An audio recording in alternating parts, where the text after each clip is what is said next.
Good evening, everyone. I'm Alan Joines, Mayor of Winston-Salem. It's my pleasure to call to order this January 6th meeting of the Winston-Salem City Council. We haven't met since last year, so we're glad to get started again. So would the city clerk call the roll, please? Councilmember Joyner. Present. Councilmember Clark. Here. Councilmember Andrew Bowen. Here. Councilmember Scipio. Present. Mayor Pro Tem Adams. Here. Councilmember Taylor. Present. Councilmember Hall. Present. And Councilmember Burke. Thank you very much. Would you please join the City Council and me in a moment of silence?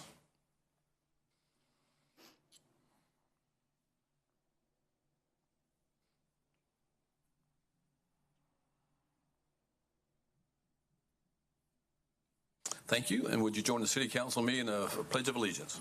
I pledge allegiance to the flag of the United States of America and to the republic for which it stands, one nation, under God, indivisible, with liberty and justice for all. Thank you very much. Our Sergeant at Arms tonight is Lieutenant Victoria Arment. Lieutenant, thank you for being with us. And we have the Fire Marshal, Assistant Fire Marshal with us tonight, Peter Geik. Thank you for being with us. Keep us straight. We do have the pleasure tonight of officially swearing in our new city attorney. And we have also very pleased to have a retired judge, Denise Hartsfield, who is going to administer the oath. And so if you all would approach the bench, please go forward.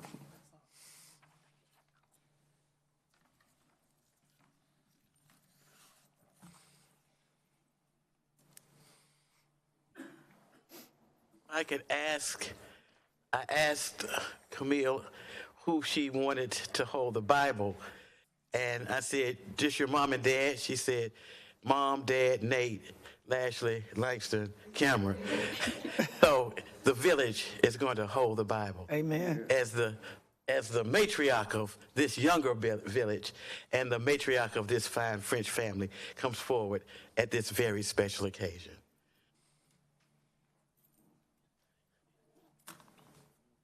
Come on this side. This is great.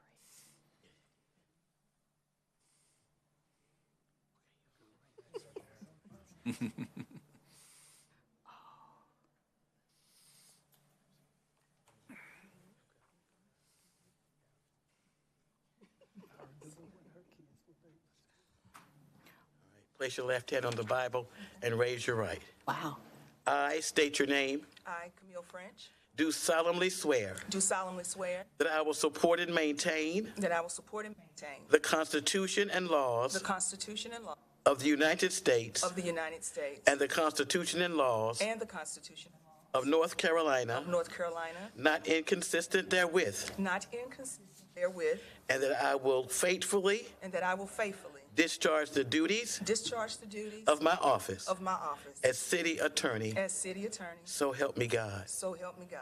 I state your name. I, Camille French, Do solemnly and sincerely swear do solemnly and sincerely swear that I will support the Constitution of the United States, that I will support the Constitution of the United States, that I will be faithful and bear true allegiance that I will be faithful and bear true allegiance to the state of North Carolina to the state of North Carolina and to the constitutional powers and authorities and to the constitutional powers and authorities which are or may be established or may be established for the government thereof, for the government thereof, and that I will endeavor and that I will endeavor to support, maintain, and and defend defend the Constitution of said state, the Constitution of said state, not inconsistent with the Constitution of the United States, not inconsistent with the Constitution of the United States, to the best of my knowledge and ability. to the best of my knowledge and ability. So help me God. So help me God.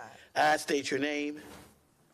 I, Camille French, Do swear do swear that I will well that I will well and truly execute the duties execute the duties of the office of the office of the city attorney of the city attorney of the city of Winston-Salem, North Carolina, of the city of Winston-Salem, North Carolina, according to the best of my skill according to the best of my skill and ability, according to law. So help me God. So help me God. Congratulations.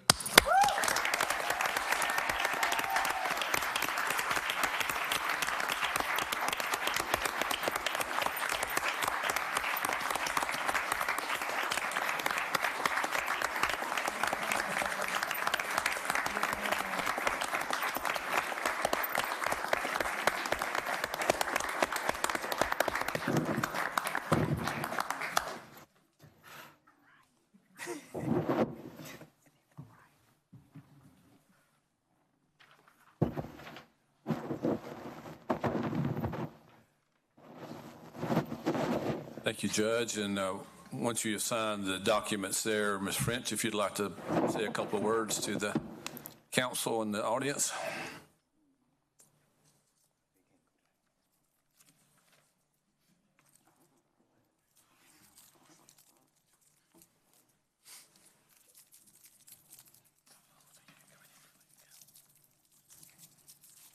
Please. Thank you, Mayor Jones, Mayor Pro Tem Adams, and council members. Thank you. Good evening. I just wanted to say what an honor and a privilege it is to serve you, to serve the city of Winston-Salem, and to serve our citizens in this capacity. I do not take it lightly. I know I do have some big shoes to fill. But I thank you all for your support. You know that I am here for whatever questions you may have, and I will continue to provide the legal services and the high standards that you are accustomed to for your legal guidance. And again, I just say thank you, and thank you for indulging all of my family in the gallery this evening. Thank you so much, Thank you all for coming. Thank you.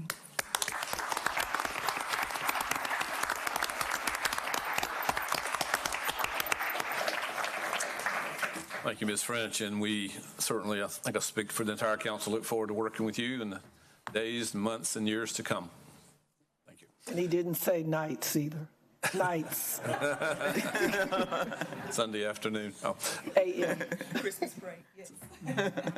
So I'd now like to call on our city manager, Mr. Pate, for his report, and then I think we're going to have a special update from NASCAR on the clash. And if you'll indulge us, Mayor, we're going to do the clash update, or the update from NASCAR first. So I'll turn it over to ACM Rao to introduce them. Mr. Rao. Good evening, Mayor Joins, Mayor Pro Tempore Adams, members of council. It's hard to believe that we're actually less than a month away from the clash, the cookout clash on February 2nd. City staff have been working very closely with NASCAR officials over the last good number of months on all the logistics that are involved, and it's quite an impressive effort to observe, really, on my part. And but I really am excited about the partnership that the city is developing with NASCAR, and hope that there'll be more exciting opportunities in the future. It's my pleasure to introduce some officials from NASCAR who are going to provide an update on the clash. Joseph Denowitz, who is the Managing Director for NASCAR Regional. Justin Swilling, who's the Director of Marketing Services and is the point person for all this to do with the clash. Dan Klanetsky, who is Senior Director for Public and Government Affairs, and Austin Schufert, who's the General Manager for the Bowman Gray Racing Series. So at this time, I'd like to recognize Mr. Denowitz, who will provide the update. Mr. Denowitz, welcome. Thanks for having me. My name is Joseph Denowitz, Managing Director at NASCAR Regional. Want to give you guys an update on what we're about to pull off here collectively and together on February 2nd and February 1st. On Sunday, February 2nd, NASCAR will host the 2025 Cookout Clash at Bowman Gray Stadium, returning America's premier motorsport series, the NASCAR Cup Series, to its roots here in Winston-Salem for the first time since 1971. The Cookout Clash is NASCAR's Cup Series season kickoff event. It will be broadcast in prime time on Fox.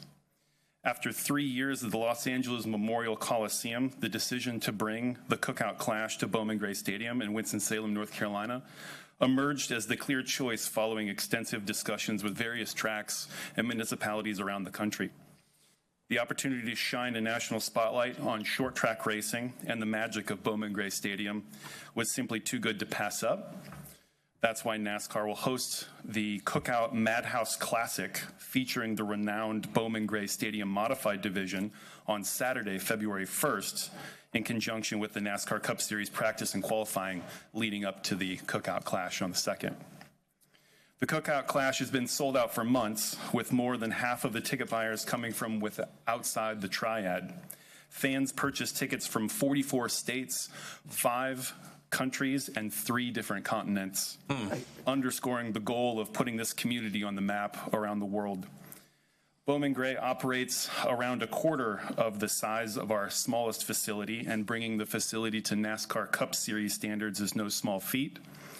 The installation of safer barriers gives a safer alternative to the competitor containment for the NASCAR Cup Series on February 2nd, and also the Advanced Auto Parts Weekly Series competitors throughout Saturday nights in the summer. Musco Lighting out of Oskaloosa, Iowa, was generous to donate a sizable portion of the cost to bring Bowman Gray Stadium into the future of sports and entertainment venues with LED lighting, which I think will be very exciting to watch. These preparations set up Bowman Gray Stadium and Winston-Salem as an option to host more NASCAR National Series events in the future, and will provide a greater experience for all competitors and fans at Bowman Gray Stadium throughout the year. Space has always been a highly sought-after commodity on a typical Saturday night in Bowman Gray, and the NASCAR Cup Series footprint is even larger. NASCAR sought out parking solutions at a legacy stadium and Innovation Quarter to provide fans climate-controlled shuttle options to drop them right at the doorstep of Bowman Gray. A concerted effort of information for ticket buyers and community members began a few weeks ago using the ticket buyer database and our various NASCAR Clash, and Bowman Gray Stadium racing social and digital channels. Lastly, it's been a true pleasure collaborating with the City of Winston-Salem Mayor Alan Joines, along with Ben Rao and the entire Winston-Salem team, and the Winston-Salem State University Ramley to help make this event a reality. From our initial discussions on NASCAR taking over racing operations to the idea to bring the NASCAR Cup Series back after 54 years, the state of North Carolina and the community of Winston-Salem has been more than welcoming, and we appreciate that very much. On behalf of everybody at NASCAR, we're very proud to put this event on here in Winston-Salem and bring the NASCAR Cup Series back to its roots. Oh, thank you. Members, any questions? Mr. Clark. Welcome back to town. We're really looking forward to it, and hopefully we'll have reasonable weather in early February. We put the mayor in charge of the weather that day. Very good. Well, thank you all again. We're very, very excited about this event in our city. Again, gives us great exposure along with NASCAR. It's great partnership there. Thanks all. Appreciate it. Thank you, Mr. Temperance. Thank you, Mr. Brown. If you didn't get it, there was an email that went out to council today to give you more details about that race weekend and how, and you'll continue to get details on as those are finalized. Let me start my remarks tonight by talking a little bit about the cyber event that we experienced on December 26th. As council is well aware, we did have an event on that date. IT staff from the Information Services Department became aware of suspicious activities via multiple alerts and promptly began investigating and responding to the activities.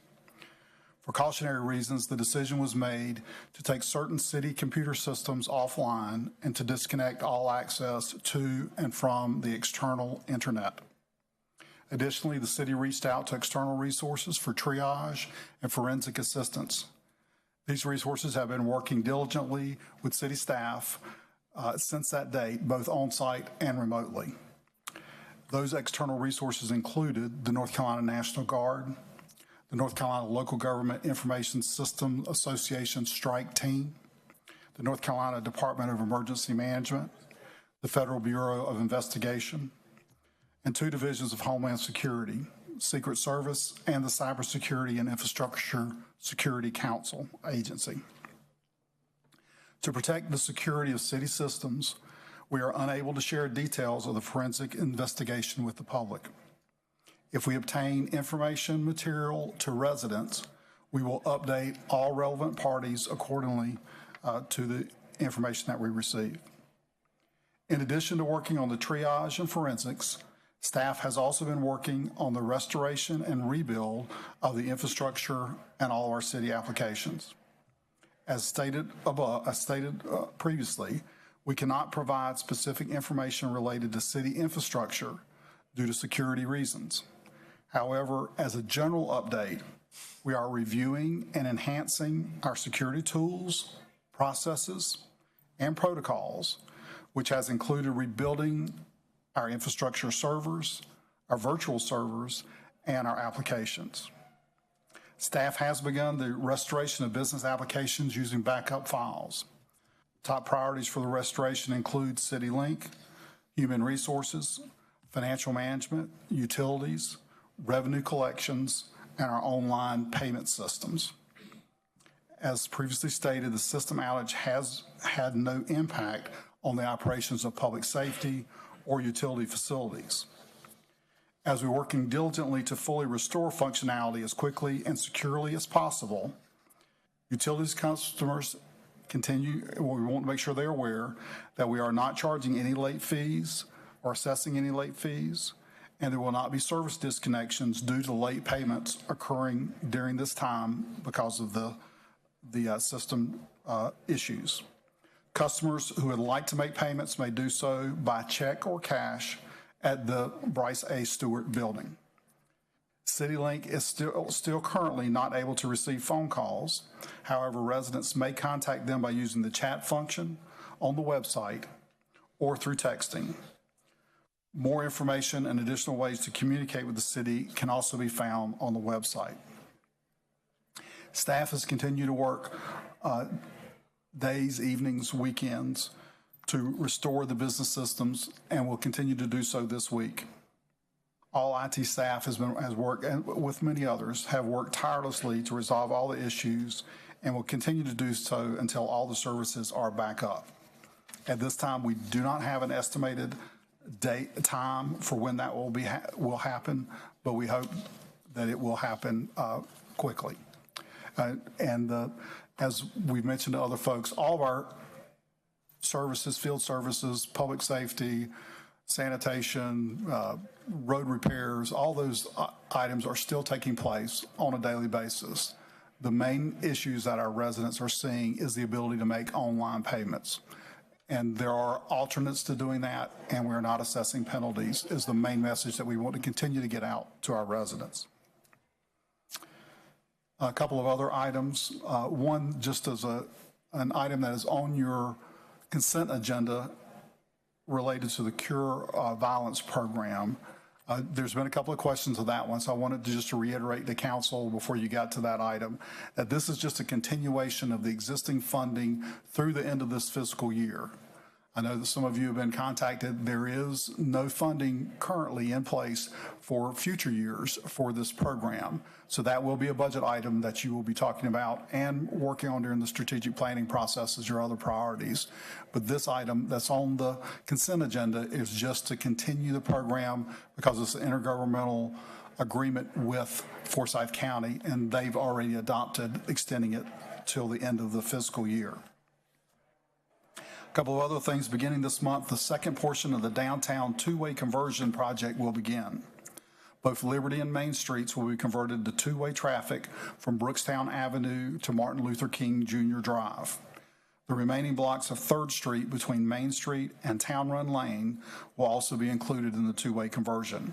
The project is expected to take about 10 months to complete, but if you've been down toward Brookstown, you can see the project is underway.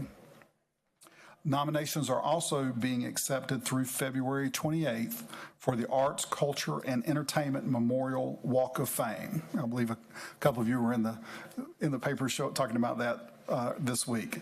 Nominees must have had sustained excellence in their artistic field, be deceased, and former residents of Winston-Salem. More information is available, including the nomination form, on our website. Neighborhood Services has information on a notice of funding and request for proposals available for developers interested in building affordable housing projects. All proposals must be submitted by Friday, January 24th, and more information again is on our website or can be contacted by contacting Neighborhood Services. Speaking of Neighborhood Services, they will host an online public input meeting on Wednesday, June 8th, regarding a consolidated housing and community development plan for 25-26. City staff, Forsyth County representatives, and the Housing Authority of Winston-Salem will summarize the current work being completed on the plan, respond to questions, and solicit public opinion for goals and priorities. Once the plan is finalized, it will outline community needs and a proposed use of a variety of federal grant funds from the U.S. Department of Housing and Urban Development that promote housing and community development. The Winston-Salem Forsyth County point-in-time count, that's for homelessness, will occur on the evening of Wednesday, January 29th. This, as I mentioned, is a yearly census of the homeless population. They are looking for volunteers, and folks, if they're interested, can contact Marlene Davis in the Neighborhood Services Department for more information or to help with that count.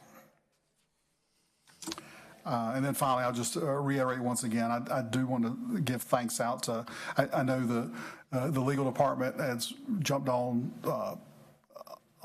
top of this to get our cybersecurity legal team involved in making sure that we were protected. Our IS team has been involved with resources across the country, quite honestly, in terms of getting our systems protected. So they're doing a tremendous job in working to get us back up in a better place than we were prior to this incident. So we appreciate everybody being patient with us during this time. The system will be better for it in the end, and we're sorry that we're all going through this, but I can assure the public that nobody's any sorrier than the staff that's having to try to live through working alternate ways to get our jobs done. So with that, I'll stand ready to answer any questions. Any questions for Mr. Pate? Mayor Pro Tem? Yes, thank you, Mayor. Mr. Pate, we know that these type situations have happened all over the country, and they will continue to happen. Mm-hmm. Do we know if there is, in North Carolina, let's say, any other municipalities, and basically how long might this last? I mean, what are the timelines that we've seen from other events? And because, as you know, and all of us know, the public they're antsy. But again, just like you said, we want to thank the staff, the IT staff, and everybody, legal department that's been working on this, administrative staff, executive staff, all of you, for putting in the long hours and the time away from your families during the holiday season. It has not gone unnoticed. But I would be interested in knowing if we got any other examples of how long these events might last. And I appreciate the question. I think it is very unique based on each individual circumstance of where this happened. Yes, almost all of the other major cities in North Carolina have been hit with an event similar to ours in the past several years, some of them in the past year. The National Guard group and the strike team that came in, they unfortunately are going around to communities in the state almost on a weekly basis, dealing with these kinds of incidents. So it is a prevalent and pervasive invasion or intrusion into our world that we have now because of all of how interconnected we all are. So I will say that the team that was in place assured me that our team was faster and more ahead of the game in getting our systems restored than anywhere they had been seeing what was going on. So we are progressing very quickly on this. It really has only been about a week, and that's been in the midst of 2 holidays and 2 weekends and a snow event. So our folks are working very quickly on this, but it is important for us to understand that we need to make sure that the systems are protected, everything is safe. And again, once we have additional data on how this occurred, that we can share that later, and we'll make sure that the appropriate folks are doing with this. The best example that came out is the newspaper reported that Krispy Kreme had an outage that was 3 weeks just for online ordering for those folks. The Department of Treasury this month announced, or just in the last few days, announced that they had a breach back in early December. So it takes a period of time to get these things back in order, and I believe our staff is working faster than most people that are out there. So kudos to them for having the ability to jump on it as quickly as they have. Good. Thank you. All right, thank you, Mr. Pate. Well, now, Mr. Bowen. I just want to reiterate the January 29th event for the point in time. If you are watching this in the public or in the gallery, that's an important process for counting our unhoused population to better serve them. So if you are looking for a way to better serve that community, please look into volunteering. It's an event that I've taken part in before. I would be taking part this year, but we are having our strategic meeting that evening, so I'm not able to be there. But please consider giving back to the community in that way. Thank you. Thank you, Mr. Bowen. We'll now go to our agenda, which is comprised of two parts, the general agenda and the consent agenda. It's always the practice of the council to take the consent agenda as the first item of business. Items on this agenda have been unanimously approved and recommended by a committee of the City Council or are being submitted in accordance with established city procedure. There'll be no discussion of these items unless a City Council member requests that an item be removed from this agenda and considered individually. Items not removed will be enacted with one motion. We're televising this meeting, not live, but will be replayed tomorrow, I believe. We are live streaming the meeting tonight as well on our city's YouTube. And you can always go to to the website and see replays of our previous meetings by just watch meetings online option. Council members, are there any items you wish to remove from the consent agenda? If not, I'll entertain a motion. I move for approval of the consent agenda. Second. Second by Councilmember Scipio. And ladies and gentlemen, we are voting by voice vote or hands tonight. So all those in favor of the motion, please say aye. Aye. Aye. Any opposed? No. And that is unanimous. Thank you very, very much. We'll now go to the general agenda, which includes the City Council's revised 2025 meeting schedule. There's amendments to administrative ordinances. We have the city's 2025 legislative priorities and the designation of a voting delegate for the North Carolina League of Municipalities. In addition, we will have public hearings on a zoning petition, street closures, and transit authority route changes. When these public hearings are called, I'll recognize anyone in the council chamber who wishes to be heard and give it an opportunity to speak. On the zoning case, if there is opposition to the item, the proponents will be given, 15 minutes for presentation and 3 minutes for rebuttal. If no one wishes to speak, I'll close the public hearing and the city council will consider the item. We'll move now to item G1, please. Item G1, consideration of City Council's 2025 revised January meeting schedule. Mr. Pate, would you want to tell us the change there? Yes, due to the cyber incident, we are having a hard time getting all of our documents prepared this week. So we have asked that the committee meetings for next week be combined in the following week as a committee of the whole. So instead of having committee meetings on Monday and Tuesday next week, we would have one meeting of the whole on Tuesday, January 21st at 4 p.m. prior to the regular council meeting that evening. Thank you. Councilmember, is there a motion to approve the change? I move for approval of agenda item G1. I second. Second by Councilmember Joyner. Any discussion?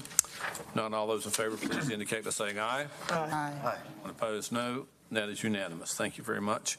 Item G2. Item G2, ordinance amending Articles 1, 3, and 4 of Chapter 2 entitled Administration. Thank you. And I believe that we want to make a bit of a change in this. And Mayor Pro Tem, you've got a motion. Yes.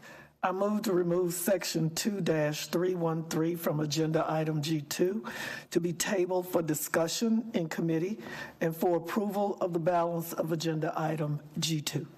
Second. Second by Councilmember Hall. Any discussion? So what we're doing is approving most of that particular item and carrying over one item to discussion in the committees. All those in favor of the motion, please indicate by saying aye. Aye. Aye. Anyone opposed, no. And that is unanimous. Thank you. Item G3. Item G3, consideration of the city's legislative priorities for 2025. Thank you. Assistant City Manager Lanier, could you give us just a brief summary of what we're doing here? Yes, sir. Thank you, Mayor.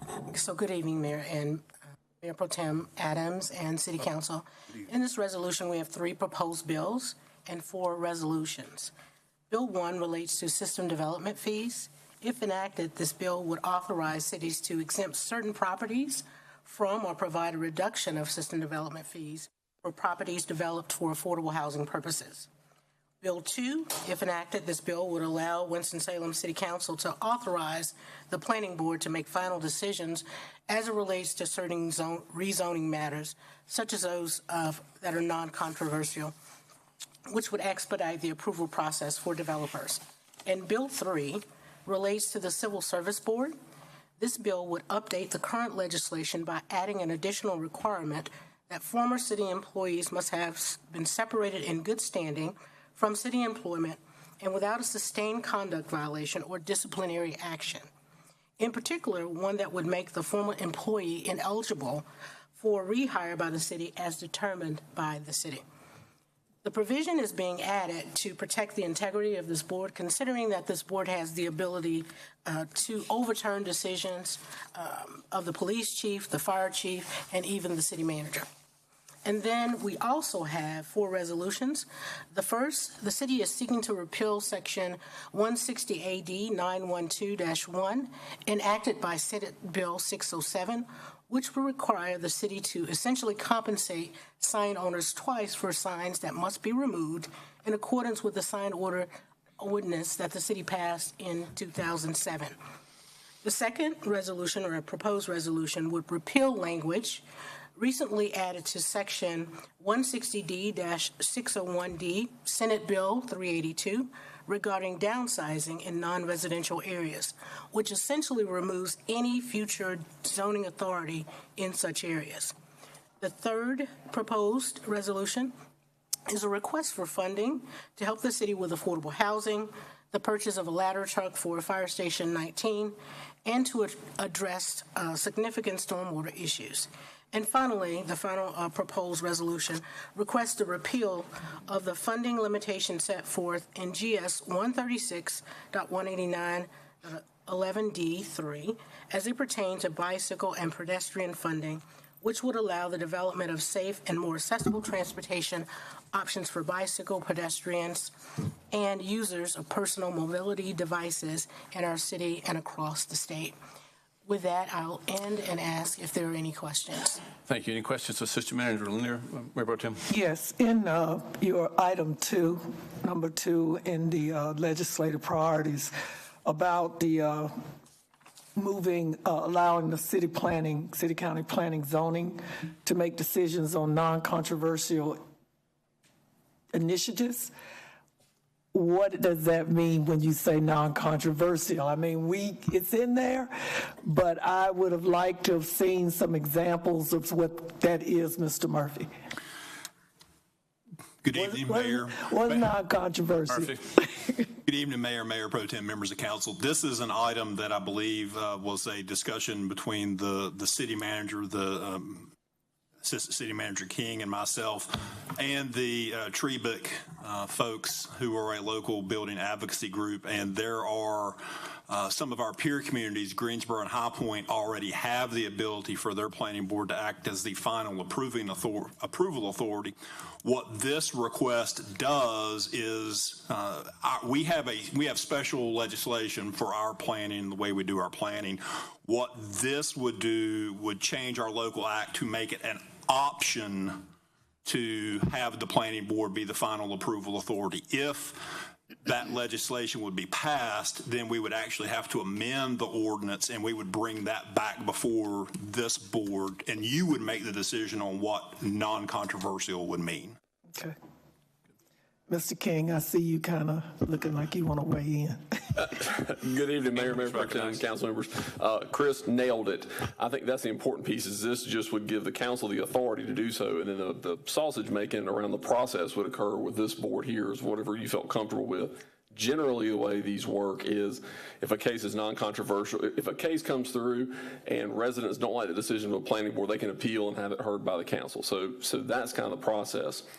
As far as examples of what non-controversial will be, there are 2 items on your agenda tonight for voluntary annexations. As you guys know who've been on council for a while, at some point we will bring a technical zoning conversion back to this board.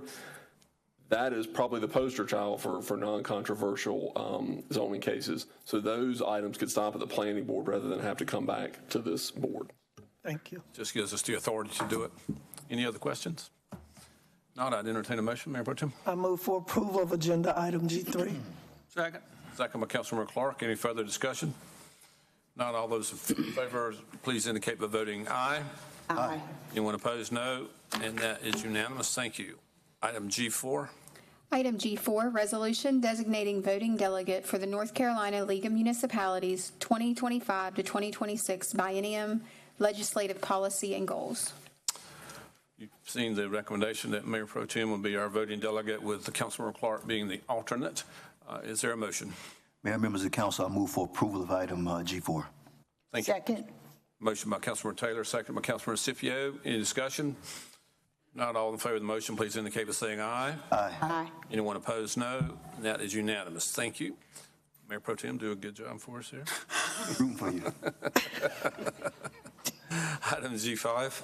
Item G5, public hearing and consideration of zoning petition of Kennedy Investments LLC and Sullivan's Grove LLC from RM12S to LOS. Property is located at the north side of Country Club Road between Kilpatrick Street and Old Vineyard Road. Located in the West Ward, Planning Board recommends approval of petition. Thank you. Is there anyone in the council chamber who is opposed to this rezoning? All right, seeing no one, I'll declare the public hearing closed. And Councilmember Clark, do you want a presentation on this? Just real quick, and if you don't mind, I would like for the developer to please come forward, and I'm going to give you a 30-second commercial time to tell me what you're planning on building. Is the developer here? The builder's here.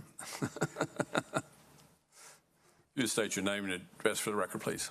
Carl Carney with Navy Construction Company, as well as the LLC that will be developing the project over there on Country Club.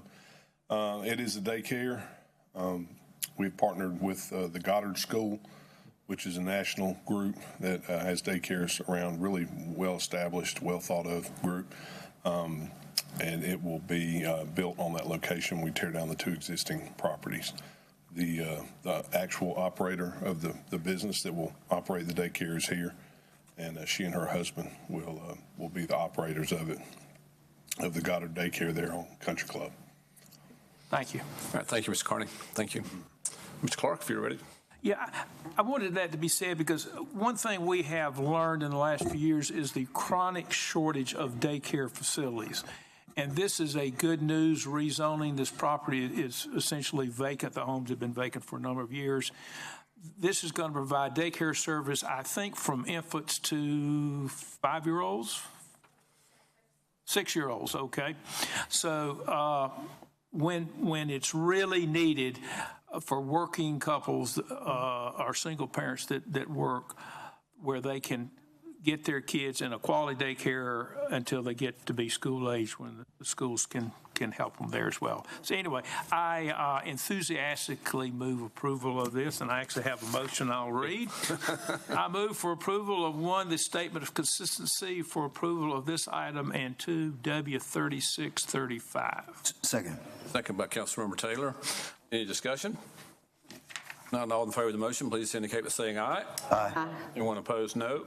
And that is unanimous. Thank you, Councilmember Clark. Item G6. Item G6, public hearing and consideration of petition to close and abandon a portion of Morningstar Lane and notice to all persons interested in the closing thereof, located in the Southeast Ward. Thank you. Is there anyone in council chamber who wishes to be heard on this proposed street closing?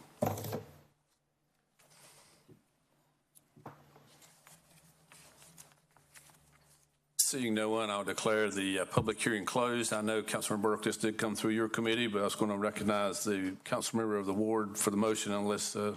I move for approval of agenda item G6. Thank you. Is there a second? Second. Second by Councilmember Clark. Any further discussion? Not all those voting the motion, please indicate by voting aye. Aye. Aye. Anyone opposed, no. And that is unanimous. Thank you.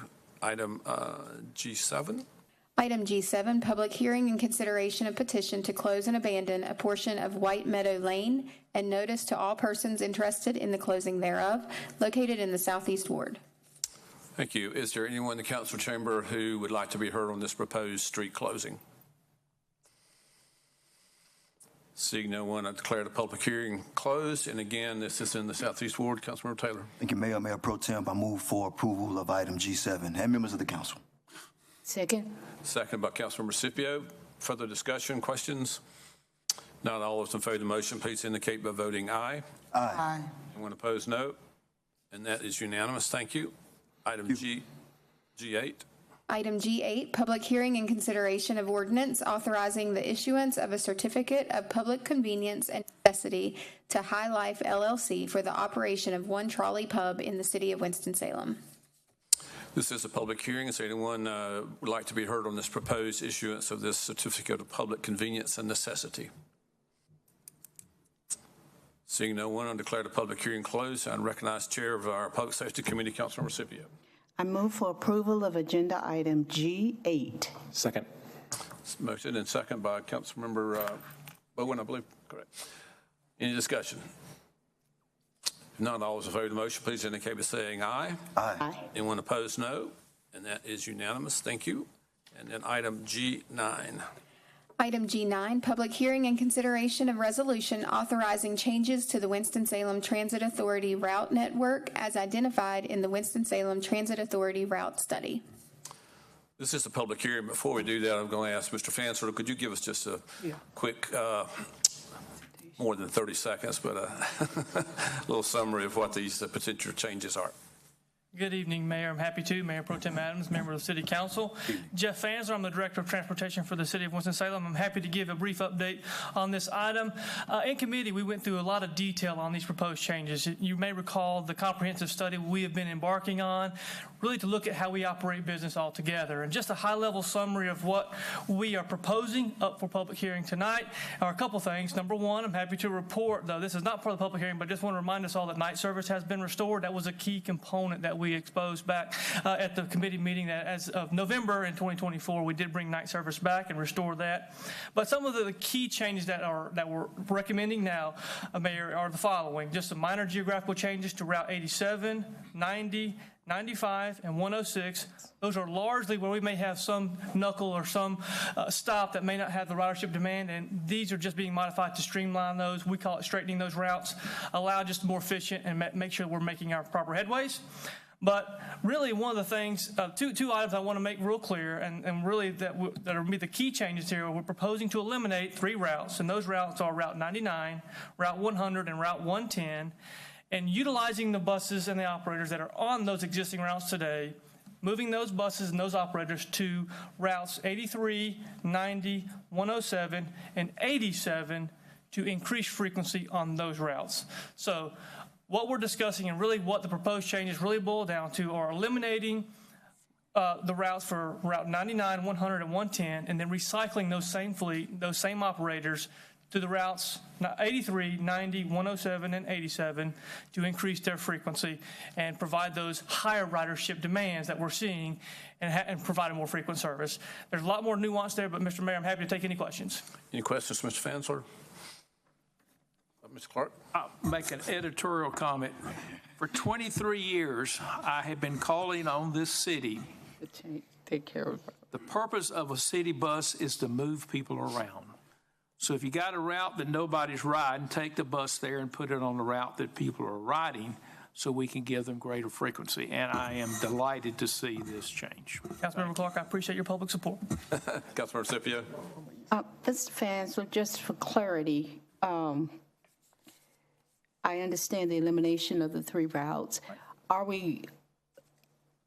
Do we not have capacity to have cross route changing at this time, that, transferring within the system and not coming downtown? So, the great question. And if you recall, some of the information we shared at Public Works, that is a longer-term vision. So that is not part of this public hearing. But to answer your question very specifically, yes, but it will take additional funding and additional service kind of study analyses. But the recommendations that we presented do include some crosstown routes to eliminate the need for that bus to visit the downtown Clark Campbell Transit Center. That is just a future long-term vision subject to future funding availability and a little bit more analysis. How long is the future? Well, how long is the funding? That's the question. So we got to do some homework on that piece of the puzzle and really to see where the ridership demand is to make sure we get those right. But I'm happy to share those recommendations because we kind of already looked at where those routes could be geographically. But from there, it's really going to come down to how as a city, we want to fund transit. And from that, those decisions, critical strategically, we have to make some hard decisions on how we pursue those crosstown routes. Yeah, I just know that would save costs. I mean, time for the customers, and we could get to that more frequent service and get better service. So I hope we'll be looking at that very aggressively. Thank you. Thank you. I'm sorry, Councilmember Joyner. Can you tell me what area of the city 99, 100, and 110 run through? I'll do my best, and I'll also like to request that maybe after this meeting I can provide those maps as well. We have those route mapping as well. But Route 99 takes Silas Creek to Renolda on the western side of the city. Route 100 starts at Union Station.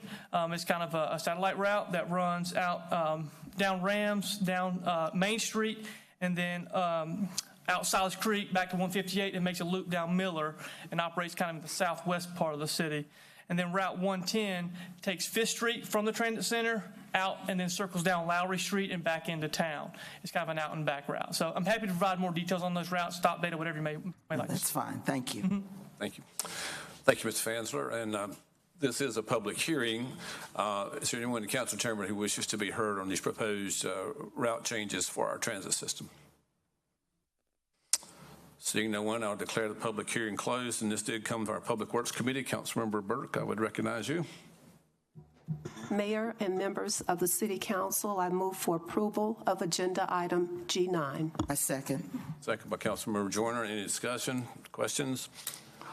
Not all those in favor of the motion, please say aye. Aye. Anyone opposed, no. And that is unanimous. Thank you very much. Council members, we do have a need for a brief closed session item, and I believe Mayor Pro Tem has the motion. Yes, Mayor. I move that the City Council go into closed session pursuant to NCGS 143-318, 11A1, and 143-318.11A3 to prevent the disclosure of information that is privileged or confidential pursuant to North Carolina General Statute 132.1.1A, which speaks to preserving confidential information to preserve the attorney-client privilege. Is there a second? Second. Second by Councilmember Clark. All those in favor of the motion, please indicate by saying aye. Aye. Opposed, no. We'll go into closed session briefly.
Second by Councilmember Burke.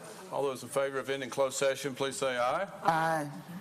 And entertain a motion to adjourn the meeting. Make a Motion by Mayor Pro Tem, second by Councilmember Burke to adjourn. All those in favor of adjourning, please say aye. Aye. Any opposed, no. We are adjourned. There you go.